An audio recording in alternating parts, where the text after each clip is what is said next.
few months, a lot of people around the country and the media, regular people, myself included, have been extremely worried, to put it mildly, about Donald Trump becoming the Republican nominee. He was, after all, first in the polls for months and months. And so, along the way, we would check in on historical polling data from past presidential elections, showing that there was still a great chance that he would be replaced by someone else. After all, famously, Rick Perry was leading at one point in previous elections, Newt Gingrich, Michelle Bachmann, a bunch of crazy people.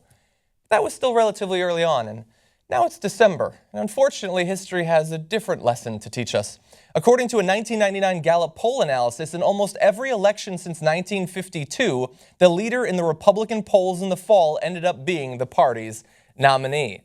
So that early stuff was early stuff, and now we're getting on towards the primaries and it starts to coalesce. Now, since 1999, there have been, of course, some elections. So how did those go? Does that actually break the trend? Well, in the 2008 Republican primary, Mike Huckabee was leading in December, but John McCain had been leading for months before then, and then came back to win the nomination, so slight variation. And then in 2012, Mitt Romney was in fact leading in December, and then got the nomination. So that confirms the trend. Now again, this is for the Republican primary nomination. Now, we do have to bear in mind this is a small sample size that we're talking about. Presidential elections are held only every 4 years, and elections where neither side has an incumbent are even rarer. And so all of that is true, and there's still every chance in the world that something can come to shake it up, and there's time and money and all of that stuff, but it is December.